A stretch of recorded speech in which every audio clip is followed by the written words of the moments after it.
All righty, everybody. Looks like we're getting ready to get this party started here. We got a couple people already coming into the room as we start. John Keever, hey, magical greetings also, yes to you. Tampa Bay, tonight, going to have a Belvedere. I love Belvedere. That is a good vodka. It's one of my favorites also. Wearing your Martini Magic Happy Hour badge. I love you, man. All you need to do is make sure, I guess, that you send me a picture, also a selfie, so I can include that over there. That would be great.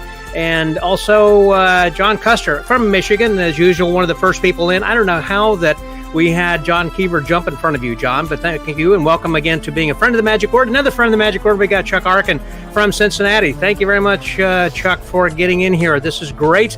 Also, that we see usually in Michigan at Abbott's Get Together is Jerry Costello. And he is living in Florida, but he always makes it up to Colon, and so that's why he's bringing us greetings from Colon. Good to see you there, Jerry, as well. And your name badge should be in the mail. You should be getting that anytime soon. And, of course, Harriet from Michigan as well. Hello. I hope you have gotten your name badge in the mail. If not, let me know. I'm just going to have to mail you another one. It's been over a week, and I don't know what the heck has happened to that.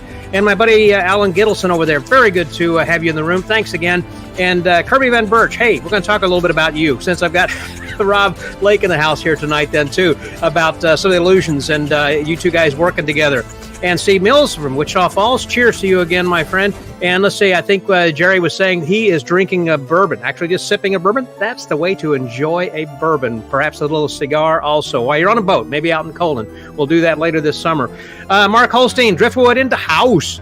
Hey, Rick and Franz and Bubbles. Mark, so glad that you are here then too. Jim Spinato from Connecticut is with us then tonight. Cheers, Jim. Glad that you are here. Ron Schtick, thanks a lot for being here. Happy Thursday to you as well and for joining us again, as you always do. I know that you're always here, and I thank you so much, Ron, for being a regular. And if you don't have a name tag, you need to get one and then take a picture of that then also. Joe Comet in Oklahoma. So I'm sure you are well aware of Rob Lake. Probably see him from time to time. And my buddy John, of course, who is Franz's sidekick on his Tuesday night shows, is here. He is in the house now with, Franz got a new haircut. Didn't even use a Flowbee. That would have been so much inexpensive to have used a Flowbee. Marine, hey man, from Canada. And, okay, I've got to get this right. I think it was from Montreal, Chatham. I remember now. You said you were from Chatham. There we go. Jerry. Okay, you sent me a selfie. I'm going to have to look for that to see if I can post that. We're getting ready to start. Oh, my gosh, it's good time right now. Here we go. It's Thursday night. You know what that means. It's time for Magic and Martinis. Please welcome your host, Scott Wells.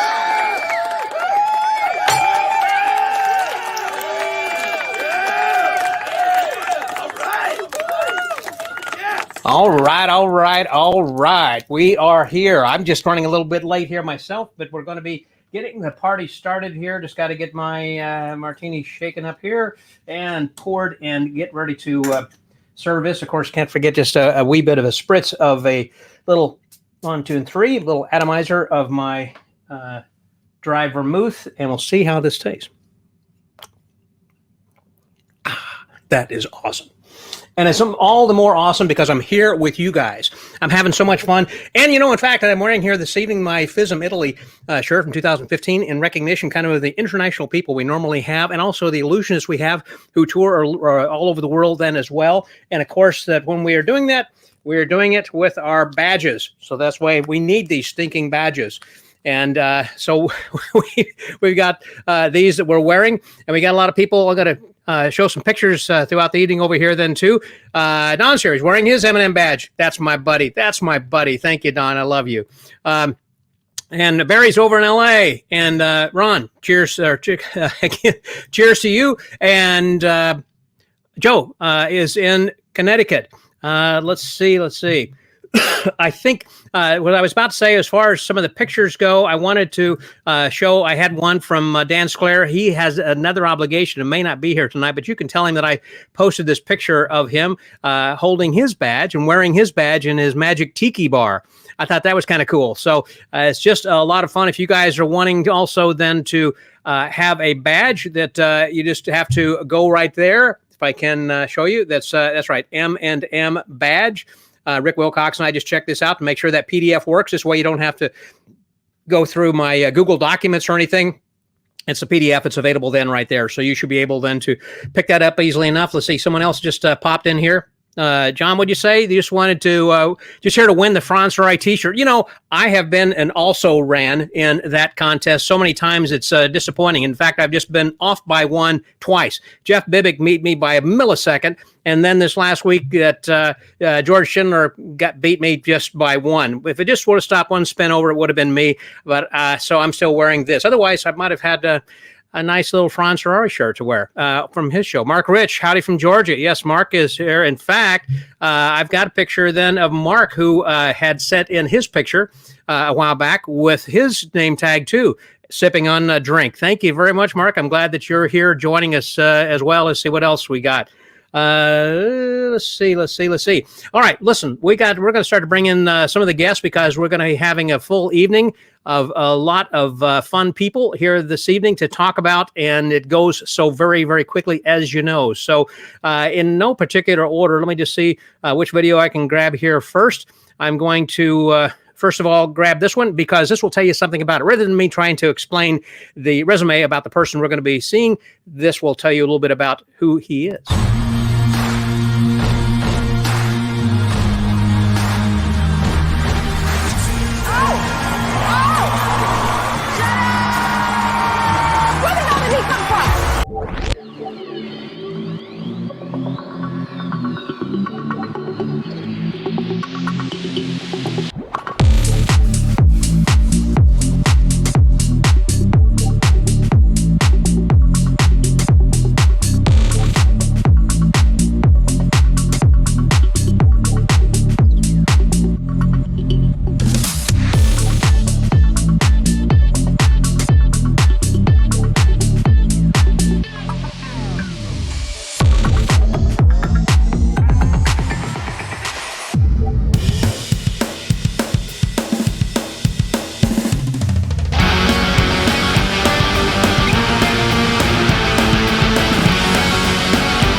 Well, there's the video for Rob Lake, and Rob Lake was here a moment ago and just disappeared. I don't know what happened. He was here and on screen, and I think he's going to have to sign back in. Something just happened over there, so I don't see him anywhere else in the room. I don't know what happened, so we'll come back to him. But you know he's coming, and he was here just a moment ago. So we'll get back to him, but let's get our next guest on.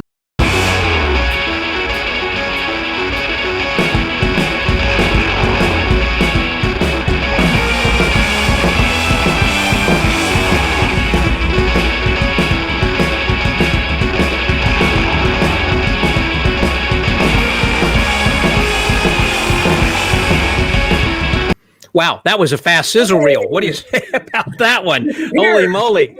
Hey, Rick. How you doing? Fantastic. So glad to have you here. I appreciate you being here, sending in that reel. Then also, man, that was something. That was pretty flashy. What have you got to drink? What are you having as a little libation there this evening with us, Rick? A light beer. Very good for you. Good man. Keeps you easy enough and skinny enough so you can fit in some illusions sometimes. Yeah, that can be a problem. You know, be a problem.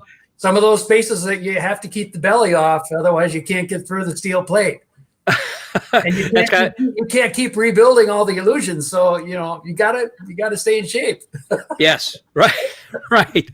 And hey, we got finally there it is. There's Rob Lake. Hey, we got you in there. Hey. I don't know, you bounced out a minute ago. That Dewey said he just thought the best promo ever. I'm not sure if he meant that there for Rick or Rob's. Both of those are great. My gosh, those were great. Both really good. And yours was, international and all of that. I mean, it really kind of both those really showed you guys of some of the top stuff you do. Thanks a lot for being in here, Rob. Oh, thanks for having me. It's a blast to be here. What are you drinking tonight? I am drinking green tea. Green tea, good for you, man. Yep. Keep awake. This is something that should keep you awake too. Cheers to you guys. Okay, let's as while we're having having a little sip of that, let me bring in my third and final guest here for this evening.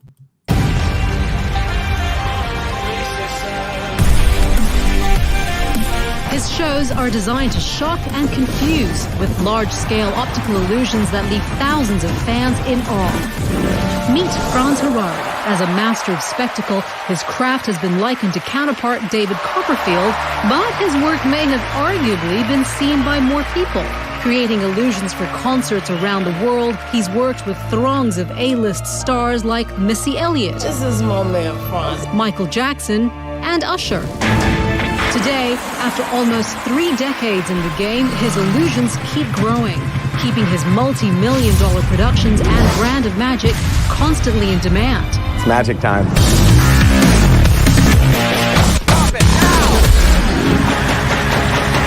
Whatever you do magically needs to mean something to the audience.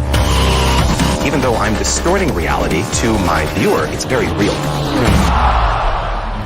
1, 2, 3.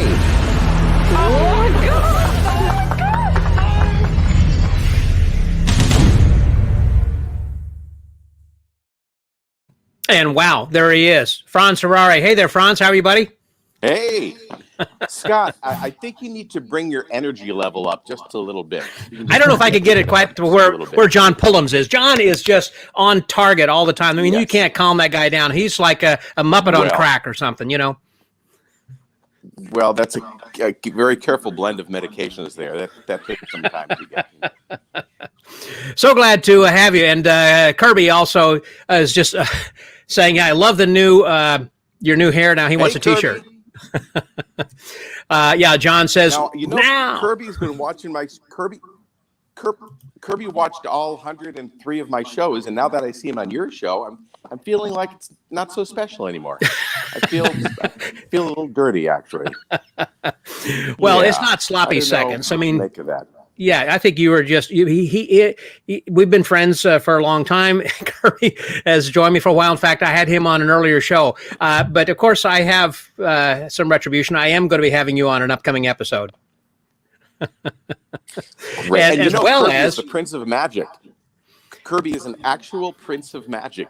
He was ordained that by some royalty in Malaysia, I believe. The Princess of Thailand. He's got the belt and the. Is that right? What did you say, Rob? The Princess of Thailand? It was the Princess of Thailand that gave him that title. Really? Really? She's a friend of mine. There's no way. Yeah, and if I remember right, really? I don't know if he's okay with telling the story. She wanted to come after this show to meet his snake, his boa constrictor, and upon meeting the snake backstage, she gave him the title. Huh.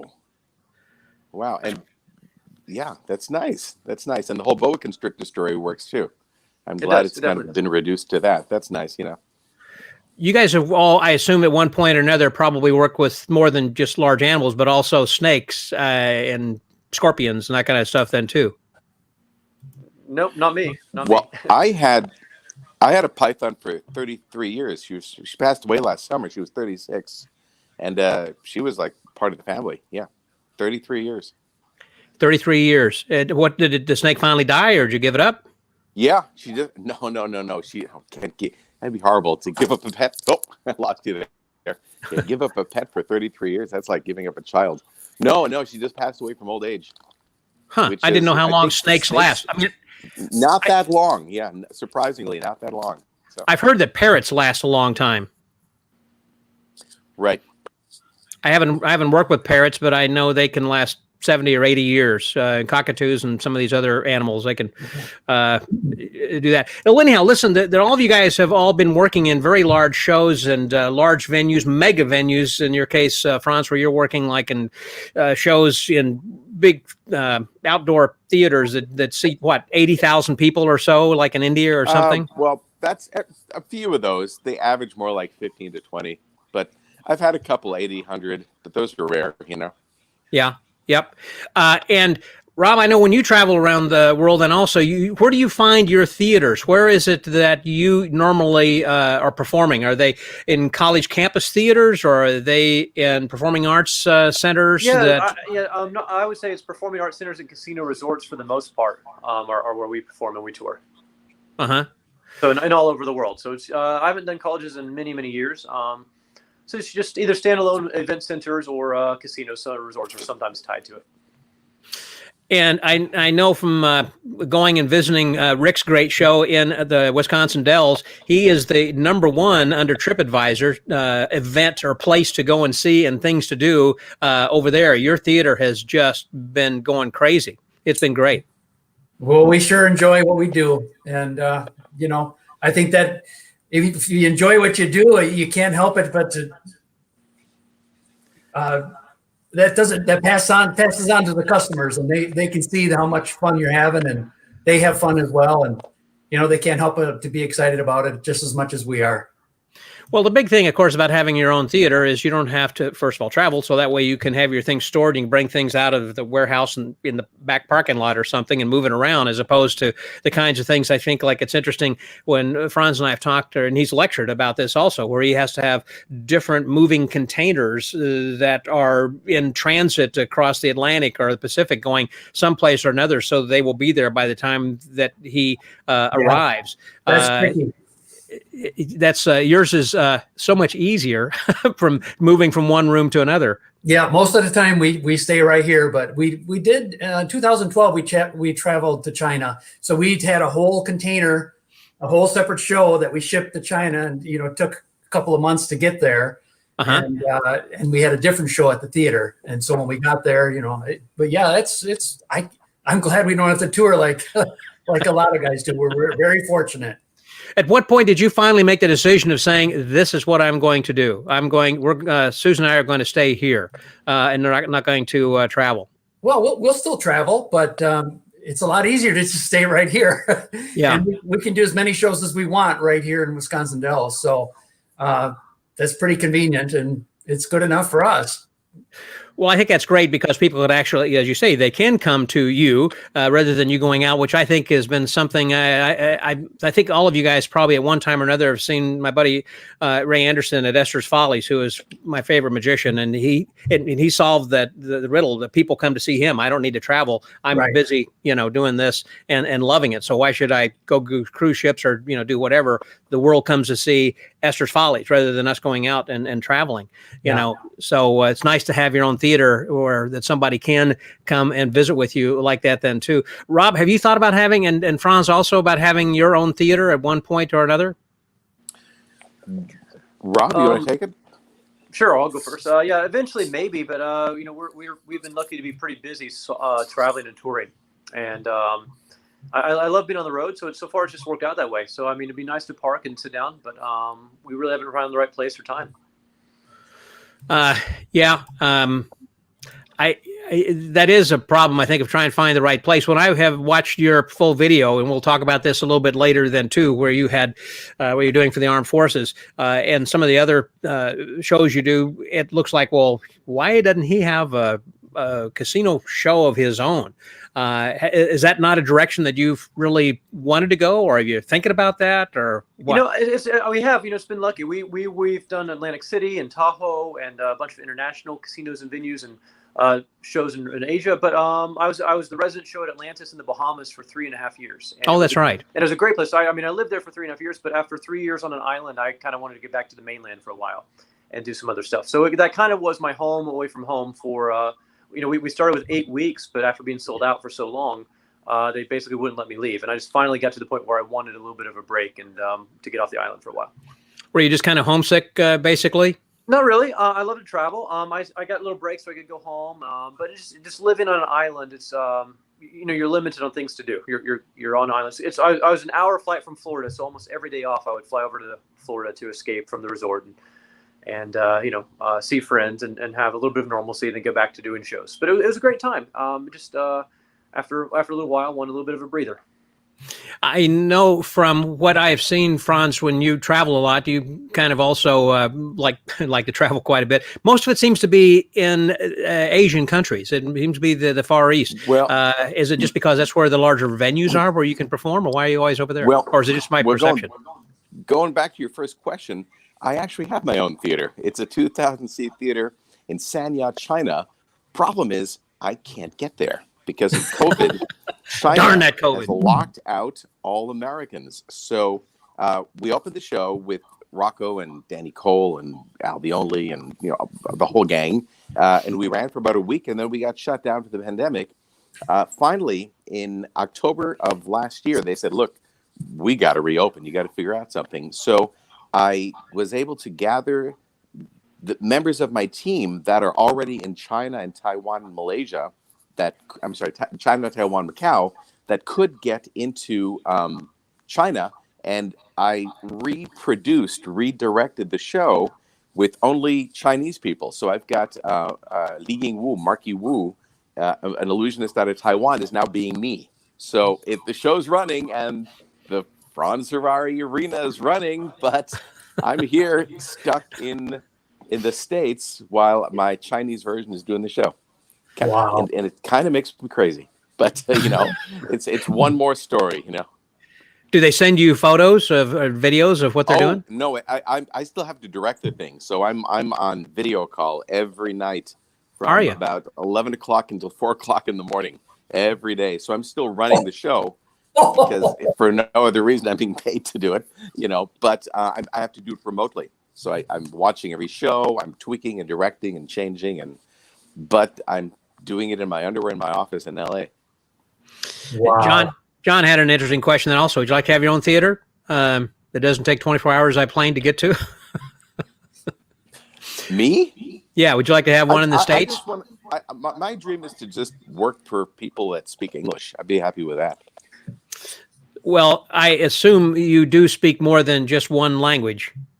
Well, I speak German, although I never played Germany, oddly enough. My wife's Japanese, so I speak a little bit. I speak like a toddler speaks Japanese, and sort of like Tonto the Indian speaks Thai. So I've got Thai, Japanese, and just enough Chinese that I can do a show. But I also learned you only need like 30 words. Hi, how are you? I'm Franz. Check this out. Come here, sit here, do this, give it up, watch this. You only really need about 30 words to do an illusion show. So I've got those 30 words in a bunch of different languages. How do you say now? That's pretty much universal. Oh, but here's one. There's in Chinese, the equivalent of "Hey, how you doing?" is "Chulama," which basically means "Have you eaten?" So I remember we were doing a gig. This was a bunch of years ago. This was one of those 40,000 seat gigs you were talking about. So I thought I'm going to be all cool and walk out and go "Chulama," which is very street. How you doing? Unfortunately, a couple hours before that, someone else, and anybody who's Chinese, forgive me right now, taught me "Chao ni ma," which means, and I'm not going to swear, but we'll just say it means have sex with your mother. So that's the pasteurized version. And I just walked out there for about 38,000 people and said, "Screw your mother." And so that was a memorable moment. Yes. Most of them just looked at me like in disbelief. They couldn't believe what they were hearing. Well, that certainly brings me then to another good question, I guess, and that is of each of the other two guys, what have been memorable moments in your show that have been either embarrassing or something that was perhaps touching, someone from the audience that, or whatever. I don't want to put words in your mouth, but has there been something perhaps from your own shows and experiences that's memorable? Rob, you got something first, or Rick? Sure. When I first put the water levitation in my show, it was not built well, and so it kept flooding and draining. We flooded tons and tons of theaters, so that was always a problem. But just doing a traveling show, different theaters all the time, things happen. We've been in a place where construction down the block shut off the power for the entire block, and I had a bunch of people on stage with me as volunteers, and I basically, just to get out of that moment, I had everyone in their phone and the audience turn on their phone and the flashlight. Just so we could, finish to the point and then turn into a Q&A and a very different show. So I think that's happened a few times. The power's gone out in the different theaters, but it's, things happen all the time. It's part of what makes being live exciting. Oh, well, boy, that's a fact. You can never count on everything going 100% correct. The invisible thread's going to break. Something's going to happen. Rick, what about you? Things go wrong all the time, and that's what makes it interesting for us. We never know what's going to happen. Yeah, but yours, I would think, would happen in a bigger way. As an illusionist, it's not just like, I can't find your card for doing close-up. It has to be, something major happened. The tiger got loose or something. A couple of things have come to mind, but at one time we had our front curtain automated, and for some reason something went wrong and we couldn't open the curtain. So to reveal the next illusion. So we had to improvise the whole show because all the big illusions were behind that curtain. Wow. And so we ended up having to change the show without the audience knowing it. Mid-show. So on the fly, we were changing the music, changing the show, getting different illusions. And we got through the whole show and nobody even knew what happened. that was pretty tricky. And then one time we had a show offsite at the local casino, and we do a little dance routine before an illusion, and we happened to be opening the show with this same illusion. And I would spin Susan around and I'd do a dip, and then she'd get in the prop. You know, it's just a really quick thing, but the stage wasn't as wide as our stage. We have a 40 foot wide stage, and the casino was 30 feet.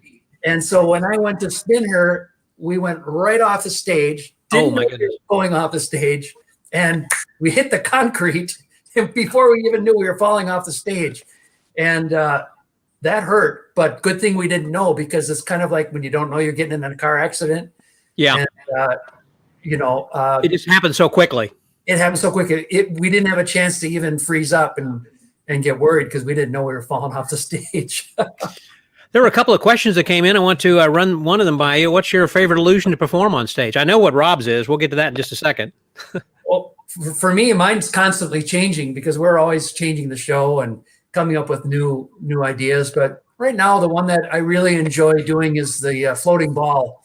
We have a really fun floating ball routine. That's one of the best I've ever seen. Let me just compliment. I've told many people about that. You showed that to me whenever I was up at your theater one time, and it was a magical experience, both in front of and on stage. Both were still, I can't say enough superlatives about what an amazing experience that was in watching your floating ball. One man. I mean, it's amazing. I love it. I loved it. Better than tellers. What's interesting about that trick is the reason we came up with it is because sometimes the dancing handkerchief, the strings will get messed up while they're setting it, and they panic.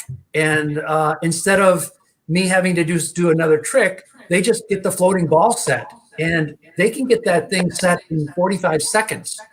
And I can do the whole different routine, and it's a great trick, and we keep adding to it, making it better. From when you saw it, we have a couple of new things. One thing that's really funny is, you do this awesome trick, and then I explain to the audience that, sometimes with magic, there are certain tricks that are how they're done is almost as good or better than the trick itself. And for magicians, sometimes they can get in trouble because you buy it because of the method. But in this case, how it works is as good as the trick itself. And the reason the audience can't see how it works is because the music hypnotizes them, puts them in a hypnotic state. Right. And did I do this when you were there? I don't remember that. No. Okay. So I tell them this, and then I go, but now I can take you out of the hypnotic state. And if you do get out of the state, you'll be able to see how some of it works. And so just this one's going to do that. And I snap them out of it, start the music again, do a little reprise. And when they, it's really funny because my assistant, Jerry, comes out in a raindrop type curtain, like he comes through the curtain as if he's disguised. And he reaches into the box and makes the ball float. And the audience is laughing. They know they've been had, but it's just so funny. You'd have to see it. After a really cool illusion, they think, oh, okay, that's how it works, right? Yeah, right. It's kind of like backstage with the illusionist, kind of illusion. Yeah. But some of the kids are like, Dad, is that really how it works? It's funny.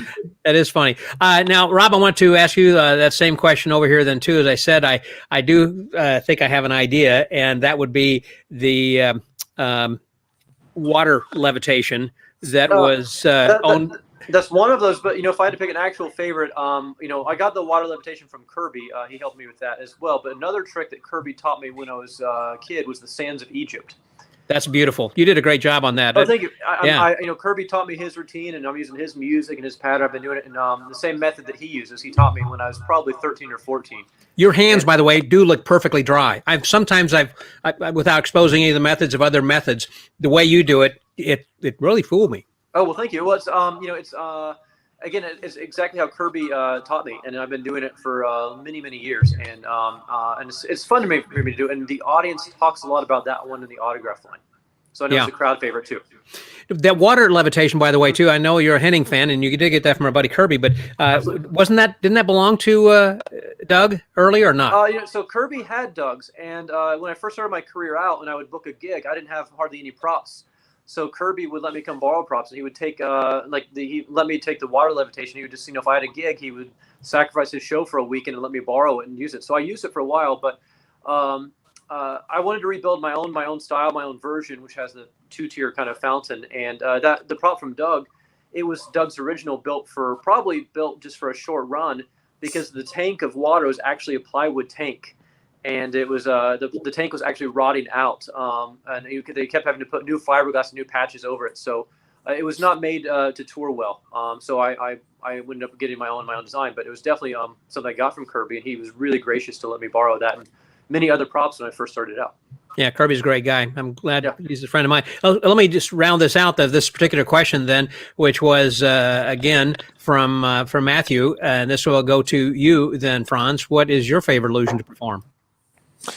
It's whatever the most recent thing is that I was working on. It's, if you ask that of a singer, it's usually the same answer. I get such a rush out of designing something from zero, not sure if it's going to work or not, and then putting it out there and crossing my fingers that in a weird way, you're on stage, your butt is clenched, you know what's going to happen. But when it does work and you get that reaction from an audience for something that came from you, that is so fulfilling. And I think I'm always chasing that. I'm chasing that reward. So once I design an illusion, it's out there. I've done it for a while. Okay, I've got stuff that I've been doing for 35 years. In fact, I'm proud to say that both of the other magicians you have on the show, they're doing some of my designs. One of them is a cutting in ninths that I designed in 1986. Yeah. Slicer, yeah. I did that in 86. I came up with that, and I'm still doing it in my own show, but I'm over it. I just really, while I'm doing it, I'm thinking about what am I going to order for room service, because the excitement is in doing the latest thing, the new thing that you're working on. So right now, what I'm working on, it's a new kind of levitation that'll let me float cars and boats and what have you out over the audience around the stage. It's very fluid, and I'm not sure if it's going to work. I think it's going to work, but I'm not sure. So I'm excited to get back to China and keep engineering that and put that into the show. But it's always the latest thing, because that's where the energy is. Are they also ideas of yours then, Franz, or do you have a think tank and a brain trust? You get together with these guys and toss around some ideas and say, look, or do you say, I've got this vision and I want us to come up with the method, or what? I wish I did. All of the above? Yeah. It's just me, I don't, I try to work with other people. It's just never worked out well for me, because whenever we've come up with something, there's always a question of, well, who did that? Who came up with that? Who owns that? So really, for the last 35 years, it's been me by myself. It's and over time, I've learned basic engineering. It's now the problem with that is I also don't watch a lot of magic. I don't. It's stupid. I don't watch a lot of magic on TV. And so every once in a while, I find myself reinventing the wheel. In fact, Kirby Van Bridge pointed out a couple times that that's whatever it is, another guy did that. It's like, oh my God. So you spend months coming up with something only to discover that it was done, 100 years ago. So that's the bad part of it. But the trade-off is I know that everything I do comes from me. It's and listen, I've got no problem with guys doing other people's things, but it feels, again, back to that rush that you get when you do something brand new. Right. That rush isn't there, because you're almost like a karaoke singer in a way. You're singing a song that you know is going to work, and so long as you don't screw it up, you'll be just fine. You'll be just fine. To me, that got boring. Yeah. There was a listen, there's question. nothing wrong with it. It's just not. Yeah. Ryan, Rita had then also for all the guests along the lines of things going wrong. What's the strangest or best audience related stories during the shows? Has there been something in which you had an audience volunteer, perhaps, or that didn't work out, or was upstaging you, or was better or worse, or you shouldn't have selected, or something that comes to mind with that's happened that's been one of the strangest or the best audience related things? You got think of something? Rick, looks like you got something on your tongue. I'm not really. I'm still trying to figure out what the question is. Okay. Along the lines of things that have gone wrong. Okay. Things that have gone wrong.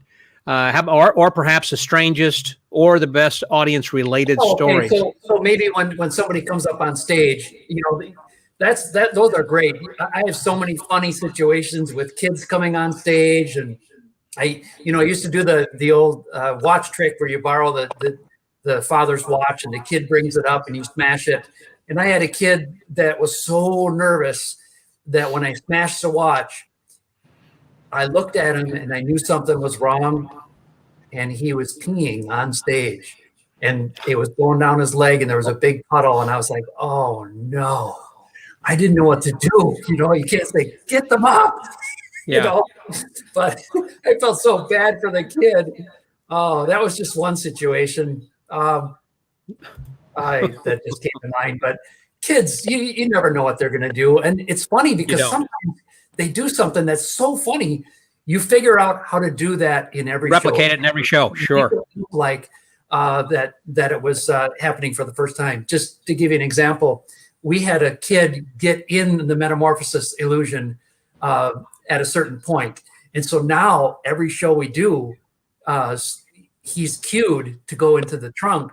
And, it looks like it's spontaneous, but, it happened by mistake once. But, that's what's so fun about live shows. You never know what's going to happen, and audience participation. So I'm hoping that the audience participation will come back this summer, because that's always different for us.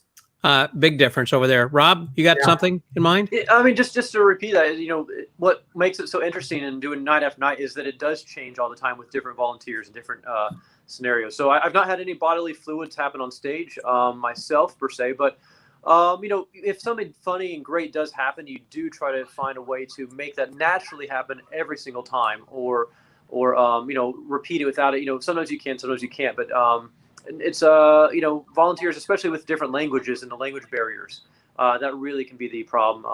I'm sure Franz can relate too, having to communicate with them and simplify it where you understand each other and keep it going on. Do you script your shows in foreign languages also? Yeah, every time I've done it, I've been able to have translators, live translators throughout the whole show. So lucky for me, I kind of get the easy and lazy job. It just slows the pacing down a lot. So we, our working is how do we not just double the whole time of the show, but how do we keep it interesting? What do we have to have them say, and how much can we talk over each other, just so we don't have to double the entire duration of the whole show just to repeat line for line. And also translating the jokes and the humors throughout the show to be more precise and concise for the show. Along that line, we just had a question, by the way, popped up. How do you develop your new illusions? What was a question specifically for you, Rob?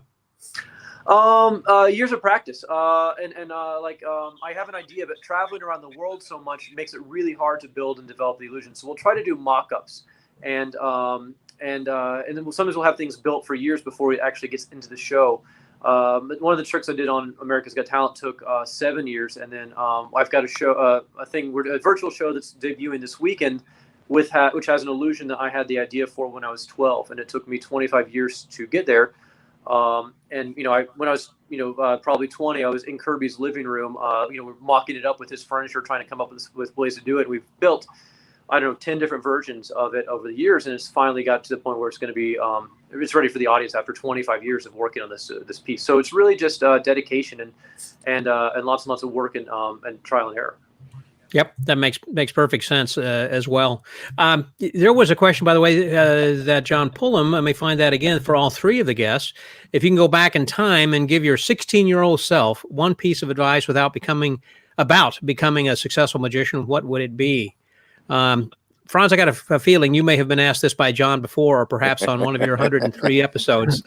Well, John asks me thousands of questions. I'm his life coach, so that he needs one. He does. Dynamic, he needs one. You know, he needs a hairstylist too, just like you do. You know. That's right. That's right. So, what was the question? What was I seriously forgot. Let me see. What was the? He was asking about what would be the advice you give your 16-year-old self. Wow. The same thing that I tell a lot of 16-year-olds, and it seems like we're now at that age where we become these magic Yodas. What I found is that until you figure out who you are as a human and who you are on stage, your on-stage personality, everything you're doing is artificial. When I started out working, and I still do, with a lot of pop stars. I do a lot of design work for concerts. So in 1987, I thought, well, I'm going to produce the first rock and roll illusion show called Magic Rocks. And I had the big giant Bon Jovi hair and the mustache, and everything was about trussing and exposed lighting and fly girls. I literally took every image I could from 80s concerts, and I used that to create an illusion show. And to a degree, that's still out there. There's still guys in Vegas doing that. But the problem is I'm not that guy. I'm this Pillsbury Doughboy of a man here. So as much as I'd like to be Bon Jovi, this is me. But I fought that for about a decade until I realized, I'm never going to be this, this pop idol. And so it took some realization. And then I learned something from Billy McComb. God bless Billy McComb. He said, if you were three famous people combined, who would you be? And I kind of analyzed that. And today I am Iron Man, Willy Wonka, and Tom Hanks. You slam those three together, and that's me. Maybe a little bit of Doc Brown in there too. So once you figure out who you are, once you figure out what your character is, then suddenly everything falls in place, because now you know what kind of magic, what does your magic look like? What does your world look like? What is your style? How do you communicate to an audience? All of those answers suddenly, like by magic, become figured out. And once you get that, you've discovered this formula that then allows you to go forward and produce yourself and produce your show and continue on. But it takes a while, and you see a lot, especially young guys, trying to be something they're not. And it's hard to try to whack them in the back of the head. But eventually, all of us who have had any sort of success, I'm sure yourself included, have realized that you've got to be yourself, or some version of yourself. Otherwise, the audience knows. You're right, Sensei. That was beautiful, wonderful advice. And I like the conglomeration of a combination of three people. I guess the reason my wife fell in love with me, because her favorite three people were Vincent Price, Liberace, and Arnold Schwarzenegger, and I'm kind of all three of those together. Oh yeah, I see the Schwarzenegger now. Yeah, I see Schwarzenegger totally. Yeah. Let's go. Go back to John's question over there. Rick, do you and Rob want to answer this next? Which one wants to take this on now? Well, I think just being yourself, like Franz said, is the best route. Figure out, you don't necessarily have to figure out who you are. You don't have to try to be anybody else. Just be yourself. If you enjoy what you do and you like to be on stage and you like people, I think it's gonna be just fine. I would say, when I was 16, I wasn't sure if I was ever going to be doing illusions. I did close-up magic before I did any illusions. But when people asked me, do you have a bigger show? I never said no. Even though I didn't necessarily have big illusions, I started getting them, So I think when I was 27, I bought my first origami. And then I started getting 4 or 5 big illusions, so that when people asked me if I did a bigger show, I was ready for it. So they said, do you do trade shows? Of course I do trade shows. I just was prepared to do anything because I wanted to do magic for a living. So you need to be prepared when somebody calls you to do something, that you can do it, and you'll learn from that, and then maybe you'll figure out what direction you want to go into. So good advice. I'm prepared to do whatever. Yeah, Rob, you got Yeah, some. I would say absolutely, definitely along the lines of both of these guys. There's the famous quote: "The magician must be more important than the magic." And growing up as a teenager, I was always obsessed. I was doing birthday parties or civic shows. I was trying to save my money to buy an illusion, and it always was, I need a trick, I need a box, I need this. And once I finally had those things, it took a while to develop the personality. Whereas, if they like your personality, they don't care if you have the boxes or the tricks. If you connect with the audience, that's what it's about. And it's the best advice I got when I was a kid. It was from obviously Kirby Van Birch and another mentor, dear friend, Jim Smithson, and then Jeff Hobson. And they all tried to push me that way. I didn't quite understand it. And I was so focused on, wanting the props that, once you got the props, it takes a longer time to get it. But, they said it's all about making it entertaining and really just connecting with the audience. And so that's the advice I give out to the younger magicians. The technical skills, the props, everything, yes, that's important. But if you can show up and, if everything else, the power goes out, the curtain gets stuck, everything goes bad, if you can still own the room and control the room and make the audience love you and applaud for you, then that's what's important. Absolutely. You're absolutely right. It doesn't matter what you do as long as I think if the audience likes you, just like you said, and they don't care what you're doing. Exactly. Although it is important, I think it's important to pick illusions that you really enjoy performing and you think are going to be entertaining. But I mean, you've got a part of their enjoyment of you is the fact that you're good at what you do. That's definitely a big part of it. But you've got to have the personality and the connection. I think that's got to be as strong as the illusions and the performance. You're right. That's true. There are several questions that have been coming up over here along the way, and I want to make sure we try to cover as many of them as we can. And so we had, for an example, someone who had asked, what is it that appeals to you guys about performing stage illusions? Because, Rick, you were saying about how you did close-up and then went into illusions. You got an origami, and each of you had different things you had done. I mean, there are not a lot of illusionists out here today, and I feel I've got three of the best in the world actually with me right now, and I'm so honored to be among just sitting here and asking these questions of you guys and learning something, and I hope other people are too. But why is it that what appealed to you? It's a great question. Anybody want to take that first? Well, I knew always that I wanted to do illusions. That's the type of magic I wanted to do. I learned I'm terrible at cards and sleight of hand because I always. Well, then that answers that question. Well, no, because I was from an early age, I was focusing on it. As a kid, as 10 and 11 years old, I was asking for Paul Osborne books for Christmas and for my birthday, to study illusions. So from the get-go, getting into magic, I got into it to do illusions, and I've studied that, and I've focused on that as my goal. So I've always loved the theatrics of it. The production, everything I do is very theatrical in nature, and I think that's probably why it's the theatrical magic side. Franz, Rick? Well, the reason I love doing illusions is, for our show, we have a 600-seat theater. I think people want a big show. So I love doing the sleight of hand, and I do that with the screens, and I can do that well. It's a lot of practice, but I love it, and it's a whole different kind of rehearsal.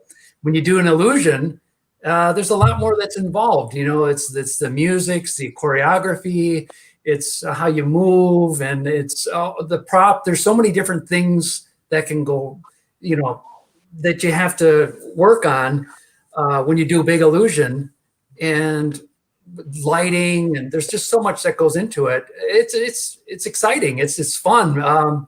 And then, of course, the illusion itself, there are some really good ones that people like to see. And I think they'll feel like it's a big show.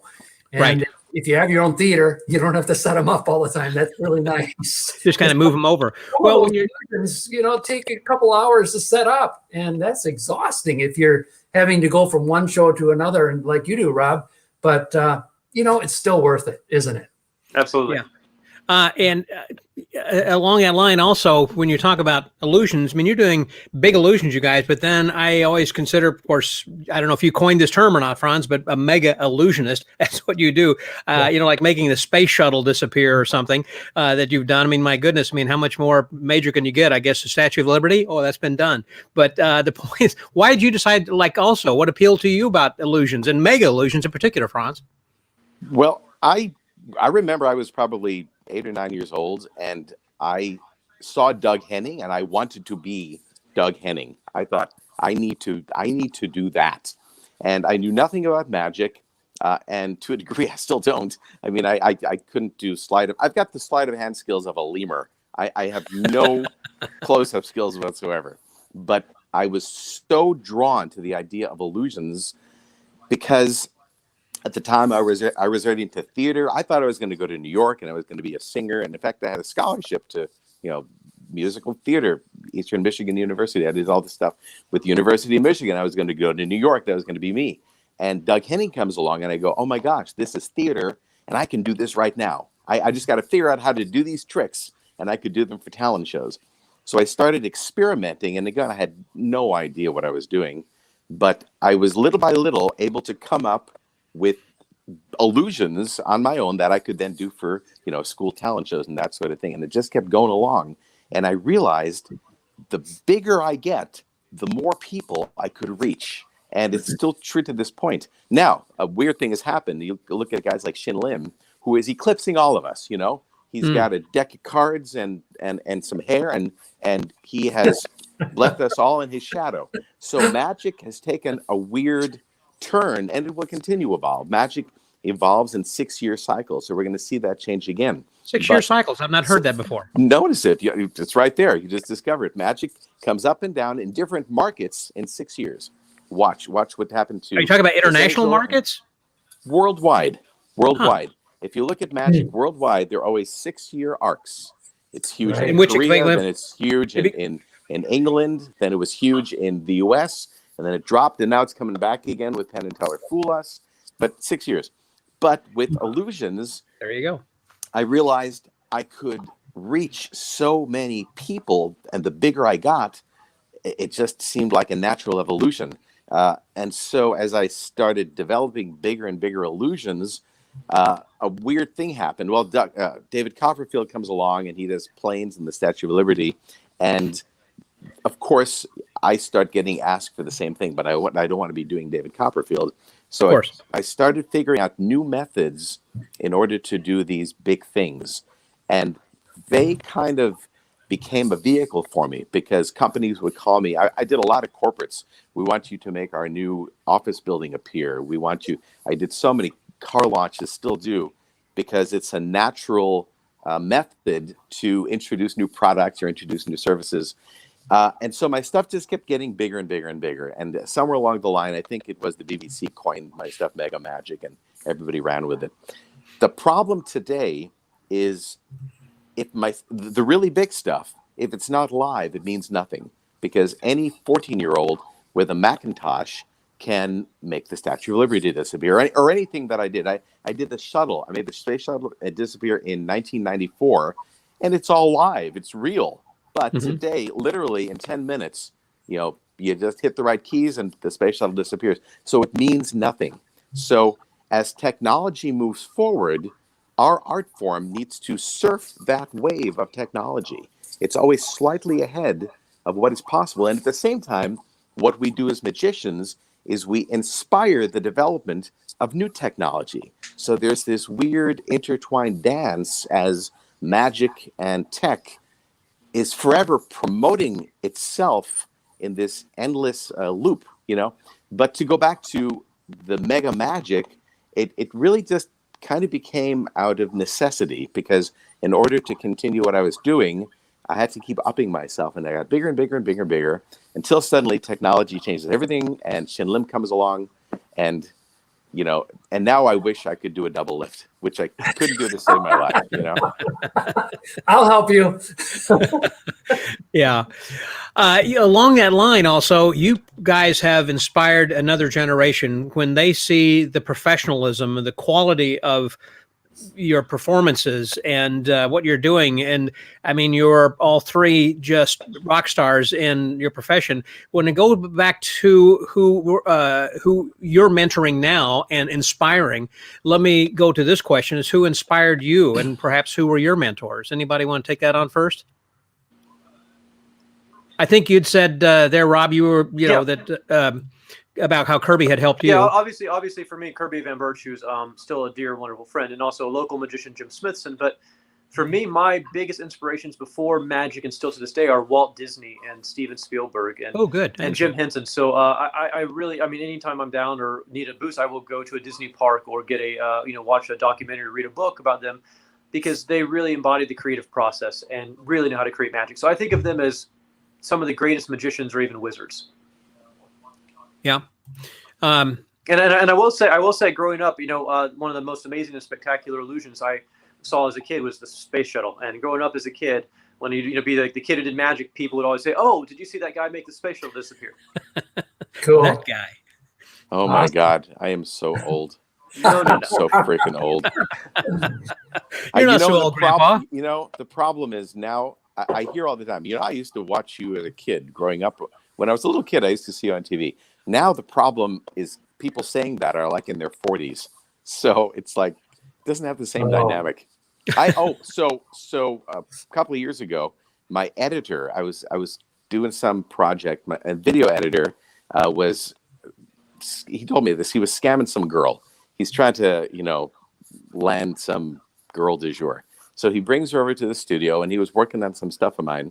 And the girl looks at the screen and tells my editor, "Oh my God, I know this guy. When I was a little girl, my mother used to dance for him, and he used to do magic tricks for me backstage." Wow. Yeah, I just a couple of years ago did a bat mitzvah for a girl, and whenever I was there, the mother said, "You were at my bat mitzvah, and I always wanted to have you come back and do one if I ever had a daughter." It's like, oh wow. It does come around. So what about mentors? What about you, Rick? Who was your mentor or inspiration? Well, I was inspired by Doug Henning. So I grew up, seeing him and going to his shows, and Harry Blackstone Jr. And of course, I watched Mark Wilson on TV every morning before I would go to school. So all three of those guys I was inspired by. But I would go see Henning live, and he just loved what he did. He loved people, and he was just a nice guy. Mm-hmm. And he inspired me. I really wanted to do that kind of show. And then, of course, there was a magician that lived close to me. His name was David Seabach. And he was always doing shows, and he invited me over to his house all the time and was constantly showing me new things in his living room, illusions. And he taught me the multiplying bottles. In fact, I still do that in my show now. In fact, recently he came up to the show, and I surprised him with one of the nicest multiplying bottle sets that I've ever seen, and I gave it to him as a gift, and I think he appreciated that. But I've appreciated him over the years and helping me and teaching me some things about magic and giving me advice, and so yeah, that's good one. A couple of people that I got involved with. Franjo, the person who hadn't answered that question, but by the way, also that John Keever just said he wasn't a kid when he saw you manage a space shuttle. On the other hand, that John Pullum said he remembers his great grandfather telling him stories about performing in Ann Arbor. So I'd like to take a moment and ask John Pullum to bite me right now. Yeah. So who was your mentor? Who inspired you then, Franz? I don't know if it's a mentor, maybe more of an inspiration. And the guy actually ended up becoming a good friend for years. That being Michael Jackson, when he was at his peak in 1982, 83, Thriller had just come out. They showed the making of Thriller backstage behind the scenes. And I was just in awe at how one person, one vision could bring all of these elements together and create something so much bigger than he himself. And then like a year later, I was fortunate enough to get to work with him and design for him. And we became friends for 26 years. And the whole time I learned from him. I continued to learn. Now I saw a lot of weird things happen, and there were some weird arcs in Michael's life. And as a friend, you watch all that, but one thing that is always a constant is the creativity. And I remember him telling me something very, very early on. I'd known him for like 2 years, 3 years maybe. He says, Franz, whatever you do, make sure you do it different and better than anybody before you. And I really kept that. That has become my mantra. That's become this kind of engine that drives everything I do. And sometimes it's to the point where I'll even design something or even get to the point where it's on stage and I'll go, wait a second, this is not different or better than this other thing that someone else has done. And it's back to the drawing board. And that philosophy has allowed me to keep one-upping myself, to make sure that I don't repeat myself, and to keep moving forward. So, we were together for 26 years, but even since he passed, that is still so deeply ingrained with me. I guess, is that a mentor? I don't know. Sort of a mentor. The question was whether it was your mentor or inspiration, and just like Walt Disney would be an inspiration, he wouldn't have been a mentor when we were talking earlier. So yeah he would definitely have been an inspiration. Go for the inspiration. Yeah, he also did a lot of things that were not inspiring, but a lot which was, Yeah, well, that's true. There are some other questions, but one thing we haven't gotten to, and I really wanted to, and that has to do with, of course, virtual shows, which many magicians, myself included, are doing virtual lectures and everything while we're entombed in this quarantine period, or have been for the last year, and how that might relate to doing illusions. And boy, I wish we had time, because there's a great video that Rob had sent me about doing illusion shows virtually for companies. Do you want to address that first, Rob, about what you're doing? So, I mean, just like everyone else, when the pandemic hit and we all got shut down and everything canceled, we didn't know how long it would be, but every live or ticketed show canceled for sure. And luckily, a few corporate events stayed online, which was a blessing. Or say that we don't want to give money back, we would still do it. And so we had to figure out very quickly how to do these corporate shows. And from the get-go, I said, I do not want to be a guy doing card tricks in my living room. No shame in that, just something I can't do, don't want to do. I would not enjoy watching it. So we basically turned my warehouse into a soundstage. We set up the video wall, we set up the show. We were basically live streaming illusion shows. So basically it was like a TV special we were creating for these companies. And so for each of our corporate virtual shows, we've basically created custom TV specials for these corporates, and some are done live, some are combo live, some are pre-taped, some are everything else. But we survived the pandemic that way by transforming my warehouse into a place that we could film illusion performances. And with those illusion performances also, you are able then, of course, to personalize that and make it into a very special thing where you're using their logo and of course, interacting with people. And the value of doing virtual shows is everyone has a front row seat, Absolutely. And so we normally do the corporate shows, and every corporate event you customize. You might, make the CEO or the product appear, or, launch something with them, or it just might be their corporate message or their branding in the show. So we definitely carry that into the virtual show, put their logo on the video wall, custom script. And we did things that we can do that we couldn't do in a live show. We take them backstage. We know it's different, and we know just a camera performing for a camera is not a great show. So we had to create it engaging. We take them on a tour of my warehouse. We take them behind the scenes. We do more interactive stuff. Just so it's, we tried to make the best of it and the most of it, and came up with some pretty cool things, I think. Yeah. In fact, I am going to show just a little bit of this video. It is about a 4 or 5 minute video, and I don't want to take a whole lot of more time on this. Let me see if I think I have this. Yeah, here we go. Event and entertainment producers are scrambling to convert live events into successful virtual events. But in a world full of distractions, how do you keep a virtual audience engaged during an online event? I'm Rob Lake. The recent world events have forced us to completely rethink the possibilities of live performance. My team has been hard at work so I can take the show from the live stage to the live screen and wow your crowd no matter where they are. Transform your passive viewing audience into actively engaged participants with something that is guaranteed to wow. One of the world's most creative illusionists and show producers, Rob Lake, has dazzled and entertained millions with his mind-blowing illusions on network television and live to sold-out crowds in casinos, arenas, and Okay, then that kind of gets into the rest of your sizzle video we were talking about then. Plus, another thing is, I think, which kind of interesting is to do this interactive with them is by what you do in sending them in advance a box of tricks they can open, and then you walk them exactly, through. and that's also to help the company, because we send them custom branded things. Every one's been completely different. So the things they receive for the interactive parts of the show are customized for the client, and so the reveal or the surprise ties into their message or their branding, and so it's really been fun, and it's challenges to be very creative and under very awkward and limiting circumstances. Yeah, boy, and it sounds like you're really making the best of things then during a very difficult time for the rest of us. Then, are you doing things with your show virtually, Rick, as far as broadcasting from your theater or anything? Nope, we aren't.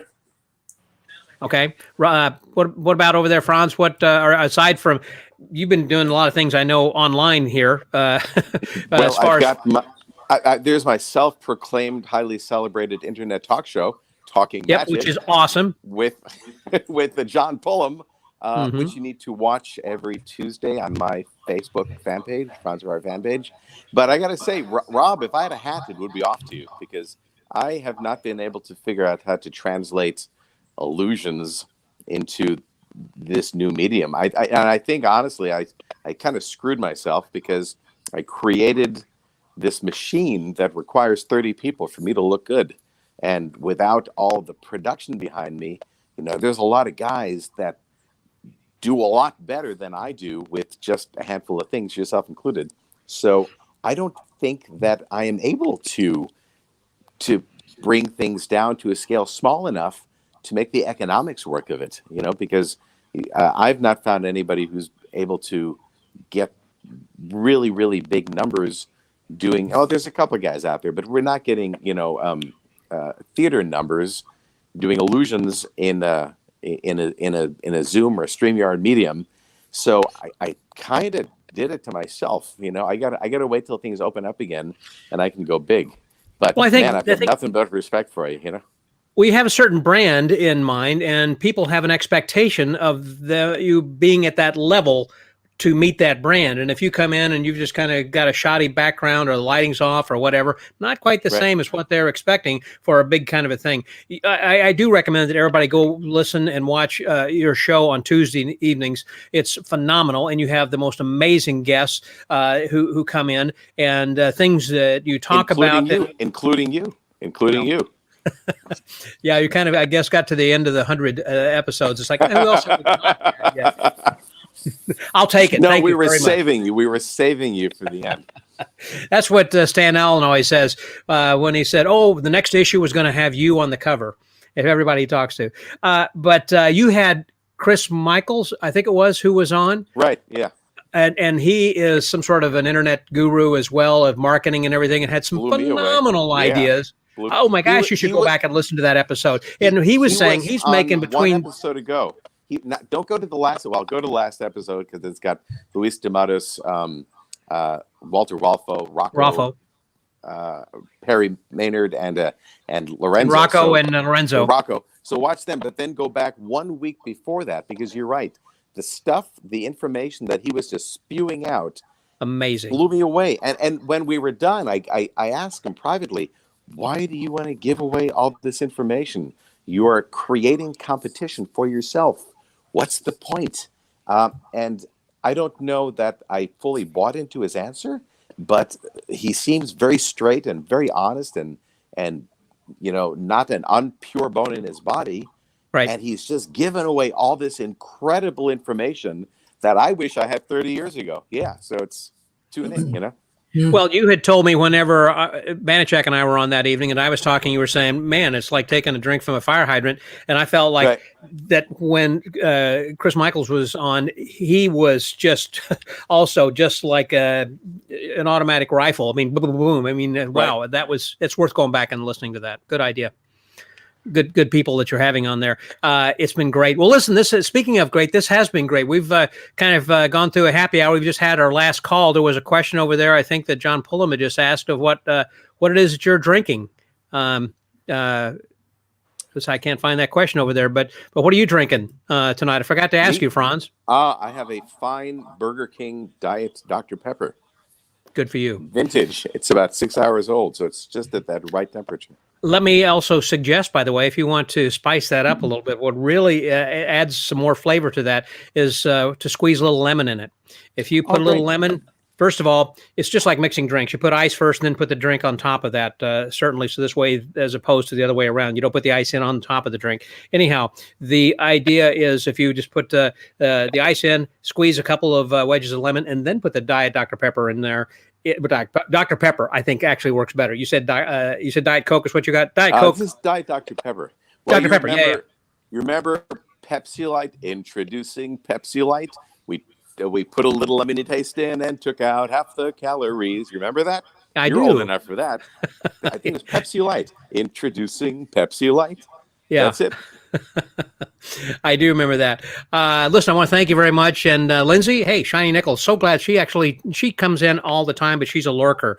And so I'm glad that she's here. Yeah, your hair looks just fine there. Let me put you spotlight you so you can see what you look like. I think opportunity to get the full screen. Until a week ago, I had COVID hair. I kind of looked like an onion. So yes, and you had that kind of man bun on the back over there. Yes. Joe, yeah, Franz, you're old, as am I over here. So listen, I want to thank you guys again for being on. And I also want to thank a lot of people who have been giving your comments and also sending in your pictures. Thanks very much. I wanted to mention again for this snazzy little name badge over here. I've got some actually that I've just printed out that I'm going to mail out to some people here soon with their lanyards and everything. I've just got a few of these left. If you write me, I can send them to you. But better still, if you just go over there then to this, there it is, tinyurl.com/M&M badge. You will then get, where am I? There, this badge where you can kind of put your name right there on that, printed out, and then you can post your picture, because here's one from Jerry Costello, who just got his badge, and he's down in Florida. Thank you very much, Jerry, for being here. I know Dan Sclair is with us again then right now. Dan, I'll repost that picture, show the picture then of you and your Magic Tiki Bar. We had Mark Rich and some others. So this is just a fun way of us trying to get together and having a good time. Since we can't really be together in the physical world, this is as close as we can get to kind of have a virtual happy hour in a convention, whereas if we're kind of gathered around the bar with each other, having a little fun like that. And speaking of lurking, then she's, like Lindsay said, I see you. Yes. And so as Chuck Arkin had said, great inspirations for everybody. Thank you guys very much. And let's see. PJ, thank you for being there. Kirby, yep. I don't think we mentioned your name enough times, but you have been a guest here in the past as well. Glad that you're here.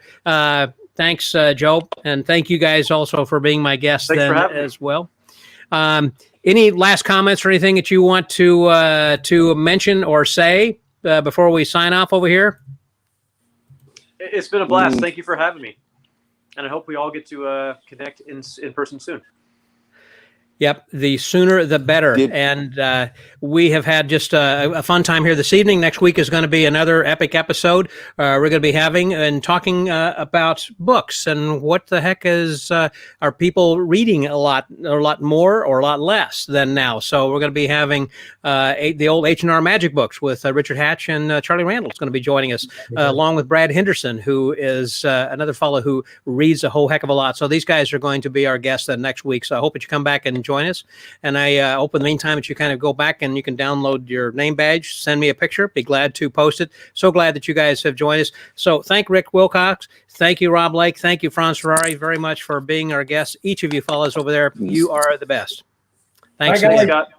Good night. So until next week. And by the way, I forgot to mention one last thing, and that was today's episode, which we let out, which was with, who'd I have? TC Tahoe. If you go to the Magic Word Podcast, I forgot to get a graphic for that, but go to the magicwordpodcast.com. This week's episode is with TC Tahoe, who is a comedy magician. He's been multi-award nominated by the Academy of Magical Arts, as well as doing a lot of tarot card reading and doing some kind of spooky, bizarre type stuff. Anyhow, go and check that out. And check out all these guys' websites then as well. Until next week, Scotty out.